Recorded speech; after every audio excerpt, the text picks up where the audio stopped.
My fiancé used my own identity to commit financial crimes, and I didn't find out until it was too late. By the time I uncovered what she'd been doing behind my back, my name was already tied to everything, and walking away quietly was the only way to survive it. I woke up at early morning, making sure not to wake Olivia as I slipped out of bed. She muttered something in her sleep. Her auburn hair spread across the Egyptian cotton pillowcase I'd paid way too much for because she insisted it was necessary for proper skin care. I watched her for a second, peaceful, beautiful, completely unaware that in a few hours the carefully built world around her was going to fall apart, and mine right along with it. Let me start a little earlier. I'm Ethan Cole. At mid-30s, I was one of the financial district's most respected risk analysts. Not the kind of guy who made headlines or ended up on financial news networks, but the one big players called when millions were at stake. Behind my back, they called me the calculator. Some people meant it like a jab, but I wore it like a badge of honor. In a world full of high-risk traders chasing fast returns, I was the guy who actually understood the math behind all the madness. My corner office at a major investment firm looked out over downtown, and even after over a decade in the city, that view still got to me. That morning, I watched the sunrise turn the skyscrapers gold while I drank the first of what would end up being a lot of coffees. My assistant wouldn't be in for another 2 hours, and I always enjoyed that quiet time to go over overnight market moves from the overseas markets without anyone interrupting me. That was my routine. Clean, predictable, profitable. I built my reputation by avoiding unnecessary risks, spotting patterns other people missed, and protecting assets instead of throwing them around on gut feelings. My clients slept well at night because I didn't. Then Vanessa Carter came crashing into my life and turned everything upside down. We met at the high-profile charity event 3 years ago. I was there on behalf of several clients who donated serious money to the museum. Olivia was working. Her PR agency handled crisis management for celebrities and executives who got caught in compromising situations, and there was never a shortage of those. She stood out right away, and not only because of how she looked, though she was stunning with those emerald eyes and perfectly styled hair. It was her energy, electric, relentless, impossible to ignore. While I measured risks, Olivia ran straight into chaos and somehow always came out on top. "You're Ethan Cole," she said, appearing next to me while I studied a modern art installation I didn't understand but was pretending to appreciate. The man who predicted the microburst in tech stocks last quarter. I was caught off guard that she knew that. Most people at events like that wanted to talk about fashion and gossip, not market swings. "It wasn't a prediction," I said. "It was probability. Call it whatever you want." She smiled and took a sip of champagne. "But while everybody else was buying, you told your clients to sell. 3 weeks later, they were thanking you while everyone else was panicking and taking heavy losses." She held out her hand.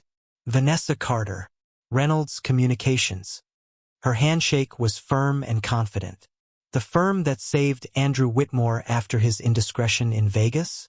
I asked, talking about the scandal involving a married tech CEO that had somehow vanished from the headlines after 3 days of nonstop coverage. Her smile got even wider. "We like to call it reputation management, but yes, that one was mine." "Impressive damage control," I said. "I could say the same about your work. Different battlefield, same kind of strategy. We both know how to minimize losses when the stakes are high." Something lit up between us that night. Maybe it was recognition, two people seeing something familiar in each other. She was chaos in a designer dress. I was order in a tailored suit. Together, we made a powerful pair. Our relationship moved fast. Within 6 months, she had moved into my upscale neighborhood apartment. By our first anniversary, we were engaged. I thought I had finally found someone who balanced me out. At least, that's what I believed. The warning signs had been there from the start. Olivia lived extravagantly. Her closet looked like a boutique on Fifth Avenue. She redid our apartment, spending thousands on furniture shipped in from Italy. At first, I found her love of luxury kind of charming. I made more than enough money for both of us to live comfortably, and seeing her happy made me happy. But before long, it stopped being enough. "Tom, baby, Have you seen these projections for neurotech? She asked one evening, about 6 months into our engagement. She slid her tablet across the dinner table, showing me a startup's aggressive growth chart. I paused, my fork hanging halfway to my mouth. I've heard of them, I said carefully. They're promising a lot without much proof behind it. She rolled her eyes, something I'd gotten used to any time I showed caution. This is exactly the kind of opportunity you always pass on. Lucas Grant invested last quarter, and he's already up significant returns. Lucas Grant, Olivia's college ex, had made a fortune off a few lucky bets and never stopped talking about it. She liked bringing him up whenever she wanted to push me toward risk. Lucas Grant got lucky, I said, sliding the tablet back. For every jack, there are 100 guys who lose everything chasing sure things. We have the money to take risks, Tom. She leaned in, her voice dropping into that smooth, persuasive tone she used on difficult clients. What's the point of all your success if we don't enjoy it? If we don't grow it? You're brilliant with numbers, but sometimes I think you forget the human side. Life isn't just about minimizing risk, it's about taking chances. I take plenty of chances, I said. I just make sure they're real opportunities, not polished sales pitches dressed up in Silicon Valley buzzwords. She let out a dramatic sigh. Sometimes I wonder what it'd be like to be with someone who actually gets excited about possibilities the way I do. Someone who isn't afraid to jump without triple-checking the safety net. That one hit exactly where she meant it to. So that's what you think? That I'm afraid? No, baby, of course not. She quickly shifted, reaching across the table to squeeze my hand. I just think you focus so much on what could go wrong that you miss what might go right. We balance each other, remember? You keep me grounded, and I help you reach a little higher. That's why we work. I nodded, a little soothed, but not fully convinced. Those conversations started happening more often as the wedding got closer. Olivia pushed, I pushed back. I tried to explain the difference between calculated risk and reckless gambling. She called me boring, too careful, afraid to really live. Maybe she was right. Maybe that's why I didn't see it sooner. That morning, after my usual early routine, I noticed something off in one of my secondary investment accounts while reviewing overnight alerts. A string of transactions I didn't recognize. Nothing huge, just unusual enough to catch my attention. Most people would have brushed it off as a glitch or a forgotten trade. I don't miss details. Numbers don't lie. I dug deeper. What I found made my stomach drop. Someone had been using my professional credentials to place trades. Not just random trades, perfectly timed shorts on companies right before bad news broke. The timing was too precise to be coincidence. The profits were being routed to an account under the name Orion Matthews. I didn't recognize it. I spent the next 3 hours tracing everything, following the digital breadcrumbs. And then I found the emails between my fiancée and this guy, Ryan. They weren't just talking about trades. They were talking about each other, about their relationship, about how to use my access to make serious money.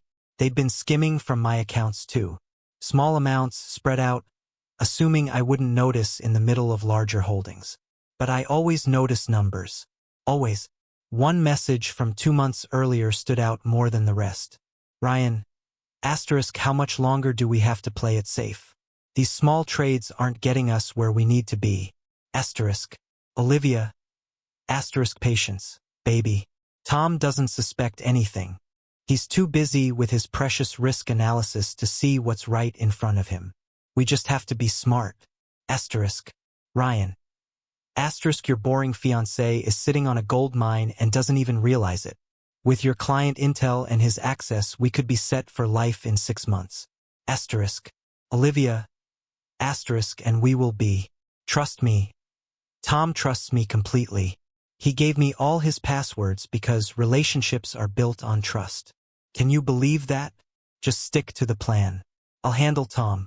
Asterisk. The messages kept going. More detailed. More personal. More disturbing. They were using insider information from Olivia's PR clients to make trades through my accounts. This wasn't just betrayal. It was illegal. and my name was tied to every bit of it. I sat there for hours, putting together evidence, following the digital trail of their betrayal step by step. They'd been careful, but not careful enough.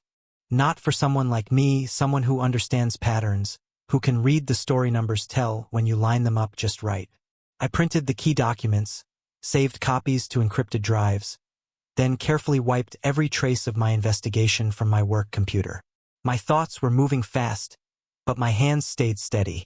Years of handling high-pressure situations had taught me one thing: methodical action beats emotional reaction every time. When Olivia came home that night, I didn't confront her. I didn't throw her clothes out or change the locks or lose control. That's what she would have expected. An emotional scene she could twist and eventually take over. Instead, I smiled, kissed her cheek, asked about her day, while everything in my life was quietly falling apart. "You seem distracted," she said during dinner, watching me as I pushed pasta around my plate. "Just work?" I replied, forcing down a bite I couldn't even taste. "Big client meeting tomorrow. Anything interesting?" I looked at her, really looked this time, searching for even the smallest hint of guilt. A crack in the act. There was nothing, just that same polished, effortless charm. I wondered how many times she'd lied to my face with that exact smile. "Nothing you'd find interesting," I said. She laughed, agreeing that my work bored her anyway. Then she poured herself more wine and started talking, animated as ever, about a new client her agency had picked up. A tech billionaire with messy personal issues that needed cleaning up before his company went public. I nodded when I was supposed to, asked the right questions, played the part of the attentive fiancé, all while quietly calculating how to take my life apart and rebuild it without her in it. "I might have to fly to the West Coast next week," she said, reaching across the table for my hand. "Roger's situation is getting worse. His ex is threatening to go public with some pretty damaging material." "Of course," I said smoothly. "Whatever your client needs." She looked relieved. "You're the best, baby. Seriously. So understanding about my crazy schedule." She kissed my knuckles.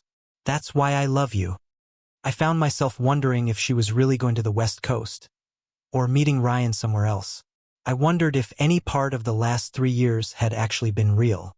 I wondered when, exactly, I had turned into such an idiot. That night, while she slept beside me, I started planning my exit. Not just from the relationship, but from my entire life as Ethan Cole, the financial district analyst. The man who trusted when he should have verified. The calculator who somehow missed the most important equation of all, that love without loyalty is just another kind of transaction. Over the next 2 weeks, I moved carefully. First, I secured everything: the emails, transaction logs, account records. I encrypted it all and stored copies in multiple safe locations. Then I began quietly transferring my legitimate assets into new accounts under a holding company I'd set up years earlier as a fallback plan. I didn't empty our joint accounts. That would have raised alarms. I left just enough to keep things looking normal. After that, I reached out to an old college friend, Mark Bennett. He'd left a major city years ago for a mid-sized city in the mountains and now ran a financial consulting firm for small businesses. He'd been trying to get me to join him for years. "The mountains clear your head," he used to tell me. "You can actually think out here without the city noise messing with you." Maybe he had a point. Maybe clear thinking was exactly what I needed. "Ethan Cole," James said when he picked up on the second ring, surprise obvious in his voice. "Well, this is unexpected. To what do I owe the honor? Don't tell me you're finally sick of downtown." "Something like that," I said. "How's business out there?" "Booming. These small business owners need way more help than those the financial district guys, and they actually appreciate it." "Why? You finally thinking about my offer?" I paused for just a second. "What if I am?" There was a beat of silence. "Tom, everything okay? You've been saying no for 10 years. What changed?" "Let's just say I'm ready for something different. New scenery, fresh air, a different perspective." "And what does Olivia think about trading a major city for a mid-sized city in the mountains?" I swallowed. "She doesn't know yet. And I'd appreciate it if we kept this between us for now. There was another pause, longer this time. James and I had known each other since freshman year at Princeton. He knew how to read what wasn't being said. "My guest room is yours for as long as you need," he said finally. "No questions asked. When should I expect you?" 2 weeks, I said, feeling a wave of relief hit me. "And James, thank you. What are friends for? Besides, I've been telling you for years you're wasting your talent making rich people richer. About time you listened." I resigned from my position at a major investment firm, using a family health issue as the reason for relocating. My boss was disappointed, but he understood. I'd made the firm a lot of money over the years. They offered me a generous severance and even floated the idea of consulting work down the line. "Is there anything we can do?" my boss asked. "Some kind of arrangement to keep you here? You're one of our most valuable assets, Tom." I shook my head. "I appreciate it, but this is something I need to do. Family comes first." He nodded, serious. "Of course. Just know there's always a place for you here if things change." The hardest part wasn't leaving the job. It was pretending everything was normal with Olivia. Every kiss burned. Every "I love you" felt like something sharp digging into my chest. I caught her checking her phone when she thought I wasn't paying attention, smiling at messages I knew weren't from clients or friends. 3 days before I was set to leave, she told me she had to fly to another major city for an emergency. "Some actor got caught in the wrong place with the wrong person," she said while packing an overnight bag. "The usual kind of mess that somehow pays our bills." I nodded, played along, helped her pack, even called a car to take her to the airport.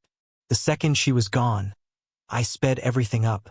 Within 24 hours, I'd taken everything I cared about out of the apartment. Most of it went to a storage unit in a mid-sized city in the mountains. I left my engagement ring on the nightstand with a note. 3 words. Asterisk, "I know everything." Asterisk. Then I was gone. The first few weeks in a mid-sized city in the mountains felt unreal. James got me set up with a small apartment downtown and brought me into his firm as a partner. The work was different, smaller, more personal. Instead of billion-dollar portfolios, I was helping family businesses get loans and plan for the future. I even started teaching financial literacy classes at community centers, showing people how to get out of debt, how to actually build something stable. "You're a natural at this," James said after sitting in on one of my classes. "They're actually understanding compound interest. That's basically a miracle." I shrugged, but honestly, it felt good in a way the financial district never did. "They just need someone to explain it without all the jargon," I said, "without making them feel small." "Speaking of explaining things," James hesitated, "don't you think you should call Olivia? Just officially end it? The not knowing has to be eating her alive." I looked at him, surprised by how fast the anger came up. "Trust me. She knows exactly why I left. Still, man, 3 years together. You were engaged. Don't you think she deserves at least a conversation?" "What I deserved was honesty," I said, my voice tightening. "What she gave me was betrayal." I shut my laptop a little harder than I meant to. "She's been calling you, hasn't she?" James looked uncomfortable. "She found my number somehow. Called the office yesterday." "And what did you tell her?" "Nothing," he said quickly. "Just that I hadn't heard from you." "But Tom," she was crying, "said there's been some huge misunderstanding." I let out a short, bitter laugh. "A misunderstanding? Is that what she's calling it now?" I shook my head. "Let me guess. She has no idea why I disappeared. She's worried. Just wants to know I'm okay." James nodded slowly. "Something like that. Yeah. Well, she's lying. Again. She knows exactly why I left." I pulled out my phone, opened a saved screenshot, and handed it to him. "Read this. Tell me if it looks like a misunderstanding." His eyes widened as he went through the messages between Olivia and Ryan, talking openly about using my credentials for their trades. "Holy, Tom, this is serious. This is criminal." "Yeah," I said quietly. "I know. And that's just one thread. I got hundreds more. Detailed plans.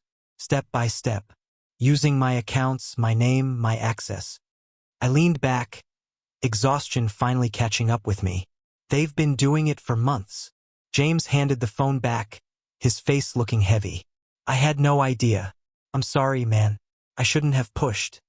It's fine, I said, even though it really wasn't. Nothing was fine. Just don't tell her where I am. Ever. I need to start over without her influence in my life. Understood. Not a word. He hesitated. But what about the legal side? Shouldn't you report this to someone if they were using your credentials? I've already handled it. I cut in. The evidence is secure. If she or her boyfriend try to pin anything on me, I'll use it. But right now, I just want distance. Complete and total separation from that life. James nodded, though I could tell he still wasn't fully convinced. Your call. Just know I've got your back. Whatever you decide. I changed the way I looked. I grew a beard, switched to contacts instead of my usual glasses, and started hitting the gym to lose my desk job body. Nothing drastic enough to make it look like I was hiding, just enough to put some space between who I was and who I'd been. I went by Ethan Carter now, taking Olivia's last name as a bitter reminder to never be that careless again. I didn't check on Olivia. I didn't Google her name or scroll through her social media. The urge was there, especially in those first dark months, but I fought it. Looking back would have kept me tied to a life I was determined to leave behind. But I did keep an eye on the accounts she and Ryan had used for their scheme. Before leaving a major city, I'd installed discreet monitoring software that forwarded all account activity, even their email exchanges, to a secure server. It was my insurance policy, collecting evidence in case they ever came after me. Just like I expected, they kept going, getting bolder with every transaction. Without my risk management holding them in check, they started making more reckless moves, chasing bigger returns to keep Olivia's lifestyle going and fund whatever future they thought they were building together. For a while, they got lucky. The market was bullish, lifting even their worst decisions into modest gains. I watched from a distance, knowing sooner or later probability would catch up with them. Risk always comes to collect. And I was right. 14 months after I left a major city, the market corrected. Not a crash, but a serious adjustment that exposed just how weak their strategy really was. They had leveraged everything on a tech bubble that blew apart when global supply chain issues hit the supply chains. Within weeks, they lost 60% of their holdings. Desperate to recover, they doubled down. Classic gambler's fallacy. Ryan convinced Olivia to put money into a guaranteed opportunity that had every sign of a Ponzi scheme. I recognized the pattern the second I saw the transfers. They weren't just about to lose their investment. They were about to lose everything. I should have felt satisfied. This was justice. Natural consequences for what they'd done. But instead, I felt empty. Their collapse wasn't going to erase my pain or give me back my trust in people. So I kept building my new life. I dated now and then, nothing serious. I made friends who knew nothing about Ethan Cole or the financial district, or people who knew how to turn betrayal into an art form. I found peace in the mountains, just like James had promised. I started hiking on weekends, bought a dog, a loyal German shepherd I named Digit. Over time, my friendship with Claire Dawson, a pediatrician I met at one of my financial literacy workshops, turned into something more. What started as coffee after her shift became dinner dates, then weekend hikes with Digit, and eventually nights where we stayed up talking until dawn. She was different from anyone I'd ever dated. Straightforward where Olivia had been calculating. Genuine where Olivia had been all performance. With Claire Dawson, what you saw was what you got. No hidden agenda, no manipulation, just real connection. You're guarded, she said one night, 6 months into our relationship. I can almost see the wall go up sometimes when we talk about certain things. Couldn't deny it. Old habits from a previous life. Does this previous life have a name? I hesitated, then nodded. Olivia. Claire Dawson didn't push. She just squeezed my hand. Whenever you're ready to tell me about her, I'm here. No rush. That was Claire Dawson. Patient, understanding, but never weak. She had her own boundaries, her own strength. Maybe that's why I caught myself falling for her in a way that felt different. More steady, more real, like something solid under my feet. By the time another year went by, we were basically living together, splitting our time between her place and my apartment. The night I asked her to marry me wasn't planned or anything dramatic. Just a quiet evening on her back porch, watching the sunset spill across the mountains in shades of amber and gold. "I want this to be my view for the rest of my life," I said. "With you beside me." She understood right away, turning to me with those clear, direct eyes. "Is that a proposal, Ethan Carter?" "Yes," I said simply. "It is." Her smile told me everything I needed to know. I was healing, moving forward, until she found me. It was a Tuesday afternoon. I was wrapping up with a client when my assistant knocked on the door. "There's a woman here insisting on seeing you," she said, looking confused. "She says her name is Vanessa Carter, and that she's your fiancée." The world shifted just a little under me. I took a slow breath, steadying myself. "Give me 5 minutes to finish here," I said calmly. "Then show her in." My client, a restaurant owner looking to open a second location, noticed the change in me. "Everything okay, Thomas?" I forced a smile. "Just an unexpected visitor from my past. Nothing to worry about." After she left, I stood by the window, staring out at the mid-sized city in the mountain skyline. Not as overwhelming as a major city's, but it had become home. For a second, I wondered how Olivia had found me. Then it hit me, the Christmas card I'd sent to my former assistant at a major investment firm last month. The one where I'd stupidly used my real return address instead of AP.O. box. Olivia and my assistant had always gotten along. That had to be it. A careless mistake. Proof I still wasn't fully used to living under the radar. When the door opened, I turned, ready for anything, except the woman standing in front of me. This wasn't the polished, self-assured Olivia I remembered. Her clothes were still expensive but worn at the edges. Her hair wasn't perfectly styled anymore. But it was her eyes that hit me the hardest. The calculation was gone. In its place, desperation. "You're a hard man to find, Tom," she said, trying for that old confident smile, and missing it. That was the idea. My voice came out steadier than I expected. "Please sit." She sat, crossing her legs in that familiar way that used to make my heart race. Now I felt nothing but a cold, detached curiosity. "You look good," she said, glancing around my office. "A mid-sized city in the mountains suits you. What do you want, Olivia?" She flinched at how direct I was, then straightened up. "I think that's obvious. I want what's mine." I let out a short laugh, actually amused. "And what exactly would that be?" "Half of everything." Her voice hardened. "We were engaged, Tom. We built a life together. You don't just disappear with all our assets and expect me to walk away." "Our assets?" I leaned forward. "You mean the ones you hadn't already siphoned off to fund your thing with Ryan? Or the ones you didn't gamble away on insider trading schemes?" Her face paled a little.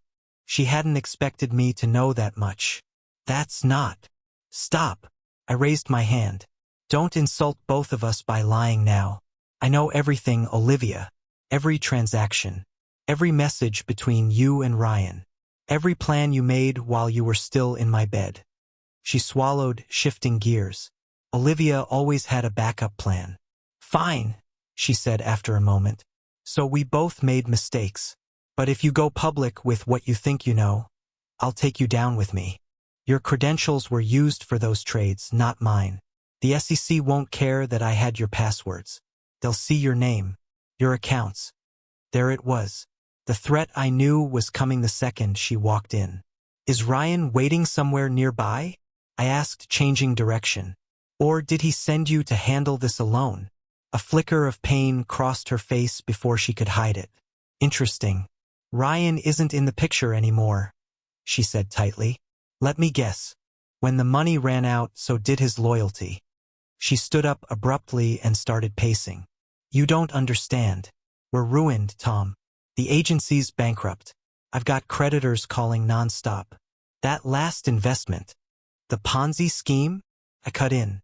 "Yeah, I saw that too. Not exactly your best move. She stopped and just stared at me. You've been watching our accounts. All this time, I've been protecting myself. I corrected, my voice steady. Gathering evidence that clearly shows you and Ryan were the ones making unauthorized trades. Not me. But you left money in our joint accounts, she said, confusion creeping in.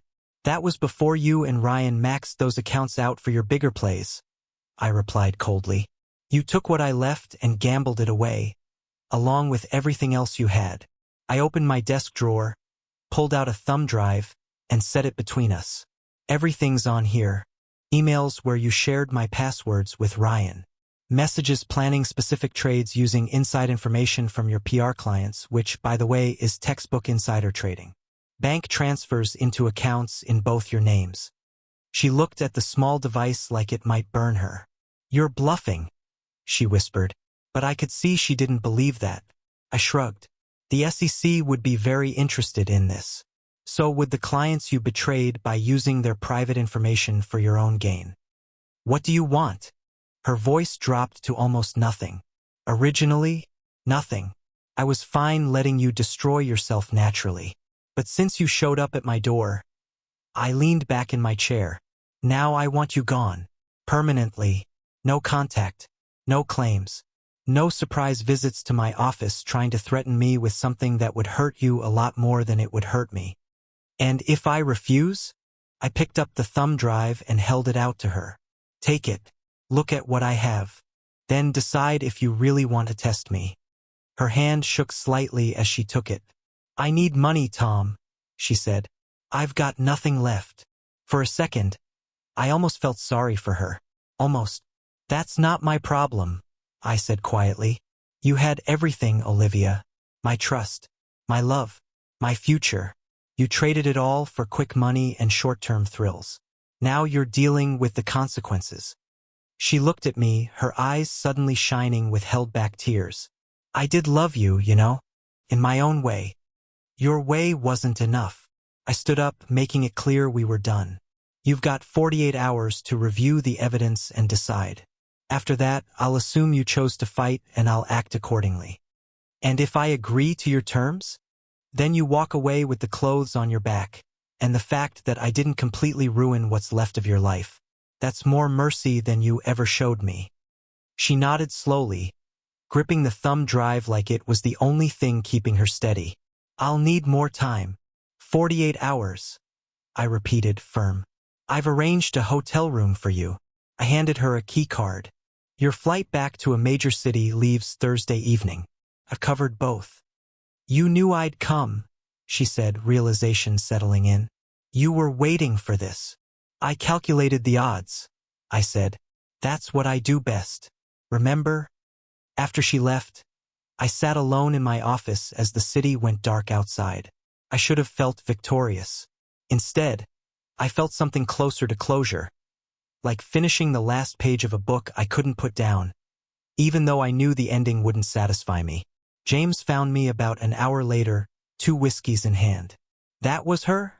He asked, setting one in front of me. I nodded and took a long sip. You okay? I thought about it for a moment. I think I will be. Want to talk about it? Not really. I gave a small smile. But I appreciate the drink. He lifted his glass in a quiet toast. For what it's worth, the Ethan Cole I knew back in college would have forgiven her, taken her back, and spent the rest of his life looking over his shoulder. I let out a soft laugh. I like Ethan Carter a lot better. Yeah, I said. So do I. The next day, Olivia was waiting outside my apartment building when I got home from work. She looked worse than before, more worn down. Her eyes were red, either from crying, no sleep, or both. We need to talk, she said, pushing herself off the wall she'd been leaning on. I sighed, glancing up and down the street. I thought I made myself clear yesterday. You did, but I have information you don't. I doubt that. She stepped closer, lowering her voice. Ryan's not just out of my life, Tom. He's working with the SEC. Voluntary disclosure in exchange for immunity. That got my attention. When? Last month. after everything fell apart. She let out a bitter laugh. Turns out he was recording our conversations, she said, her voice tight, planning his exit the whole time, even while he was pushing me to invest in that stupid fund. I studied her face, searching for any sign she was lying. Why are you telling me this? Because despite what you think, I'm not completely heartless. She wrapped her arms around herself against the cold. And because I need your help. That's not happening. Just listen, please. There was real fear in her eyes now. Ryan doesn't just have evidence on me. He has documents with your signature on them, authorization forms for some of the bigger trades. I don't know how he got them, but they look real. They're forgeries, I said right away. Maybe, but they're good ones. And combined with the fact that those trades came from your accounts, using your credentials, I felt something cold tighten in my chest. So you came here to warn me? Out of the goodness of your heart? I came because we're both in trouble unless we work together. She stepped closer, lowering her voice even though the street was empty. I know people, Tom. People who can help us disappear. Really disappear. New identities, new lives. Somewhere the SEC can't touch us. I stared at her. You want me to run with you? After everything you've done? I want us both to survive this, she shot back. Ryan's coming after both of us. He's painting himself as the naive guy who got dragged into our scheme. Our scheme, I repeated. That's an interesting rewrite. It doesn't matter what actually happened, she snapped, frustration breaking through. What matters is what the SEC believes. And right now, they think we're both guilty. I went quiet, my mind running through scenarios, probabilities stacking up one after another. Come upstairs, I said finally. I need to see exactly what we're dealing with. My apartment was bare, just the basics. I hadn't bothered making it feel like home, since I never knew how long I'd stay in a mid-sized city in the mountains. Now, I was glad for that as I watched Olivia take it all in. Nice place, she said, though her tone said otherwise. It does what I need it to. I went to the kitchen, poured 2 glasses of water, and handed her one. Now show me. She pulled a folder from her bag and spread everything out across my coffee table. There they were, documents with what looked like my signature, authorizing several large trades. The same ones I'd uncovered when I first figured out their scheme. These are good, I admitted after looking them over carefully. But they're still fake. Can you prove that? She asked. Because Ryan's telling a very convincing story about how all 3 of us planned this, you, me, and him. How you got scared and bailed, leaving us to take the fall. I let out a dry, humorless laugh. And people are buying that? People believe whatever fits the story they want, she said. And right now, the story is that we're all guilty. I gathered the papers and slid them back into the folder. I need to make some calls. To who? Her eyes widened. You can't go to the authorities, Tom.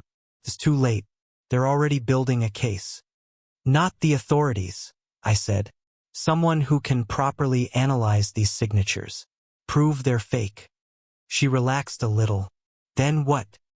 Then we figure out the next move, I said, not committing to anything. Where are you staying? The hotel you booked. Room 612. Go back there. Don't talk to anyone. Don't call anyone. I'll reach out tomorrow. She hesitated, like she wanted something more from me. Reassurance I wasn't going to give. Tom, I am sorry. For everything. I looked at her, trying to find the woman I once loved enough to propose to. All I saw was someone desperate. No, you're not, I said quietly. You're sorry you got caught. You're sorry your plan blew up. But you're not sorry for what you did to me. She flinched like I'd hit her. That's not fair. None of this is fair, Olivia. Now go back to your hotel. I'll call you tomorrow. Once she was gone, I picked up my phone and called James. I need a favor, I said when he answered. A big one. Name it, he said without hesitation. I need you to call Daniel Brooks at the SEC. Tonight. There was a pause. The SEC? Tom, what the hell is going on?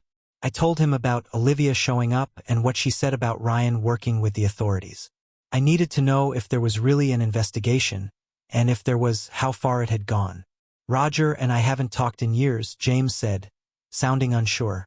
Not since law school. But you're still connected on LinkedIn. I checked. Just call him. Old friend to old friend. See what he knows, or at least what he's willing to say. James let out a long sigh. I'll try. No promises.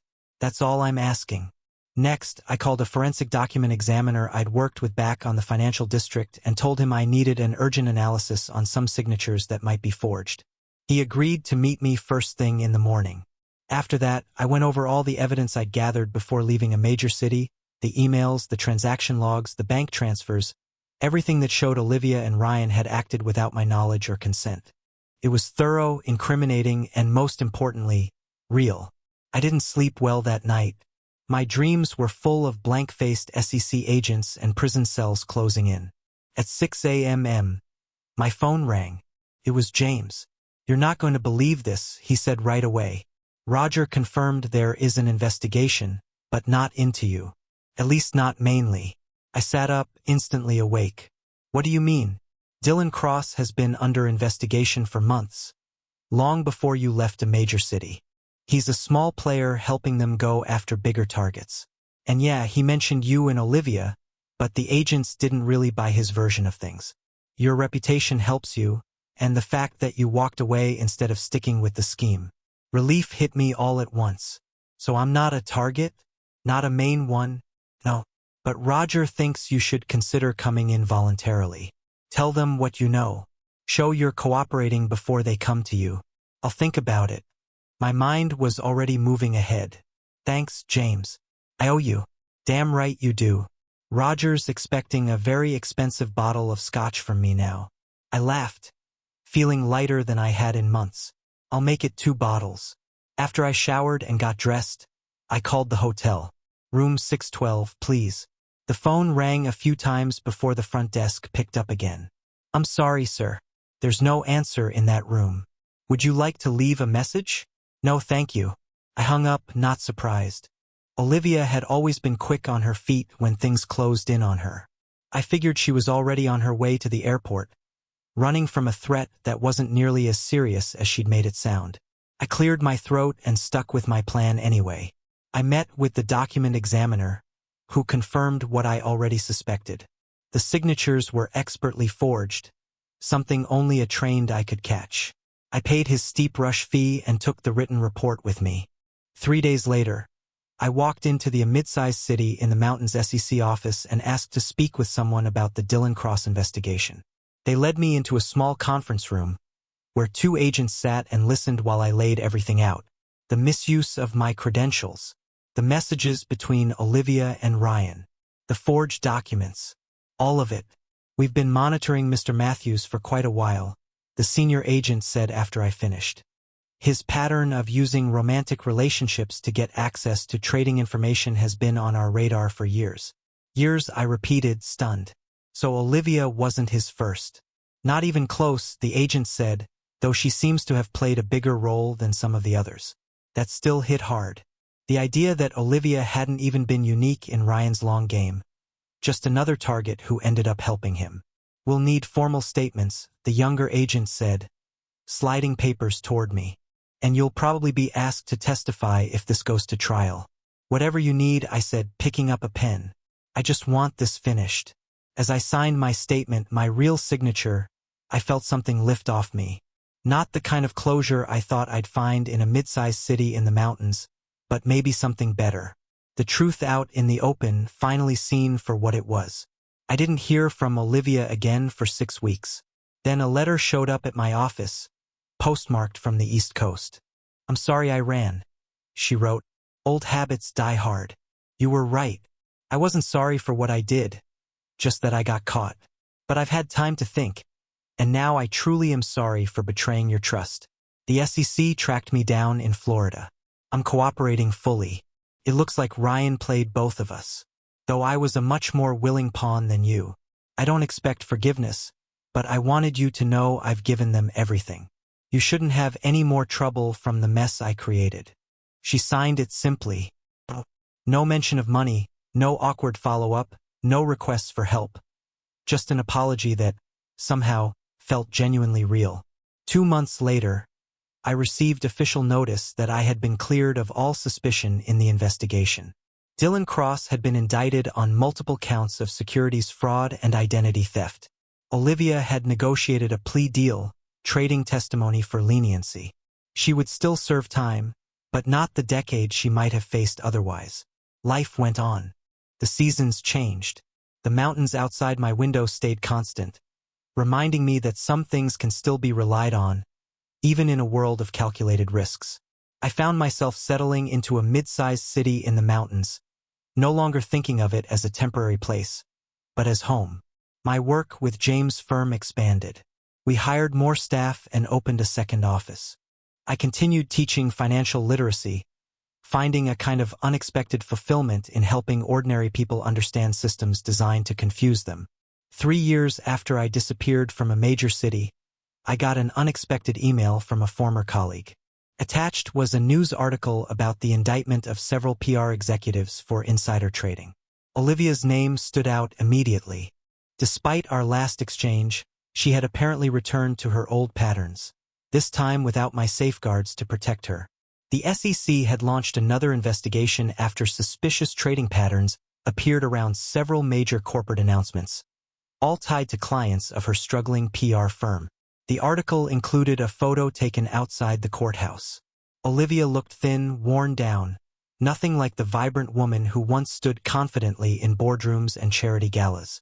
She had pleaded guilty to reduced charges in exchange for testimony against larger players, including Dylan Cross, who had resurfaced as part of a wider network of financial fraud. I closed the article before finishing it. Her story wasn't mine anymore. Her downfall brought me no satisfaction, no sense of vindication, just a distant recognition that some patterns repeat themselves unless they're consciously broken. That weekend, as Claire Dawson and I hiked our favorite trail with Digit running ahead, she asked me something that caught me off guard. "Do you ever miss your old life in a major city?" I thought about it as we reached the top of the hill, the valley stretching out below us in shades of green and gold. "Sometimes I miss the certainty," I admitted. "I was good at what I did, respected. The rules made sense." I smiled, taking her hand. But I was just calculating other people's risks, never taking any of my own. That's not really living. She squeezed my hand.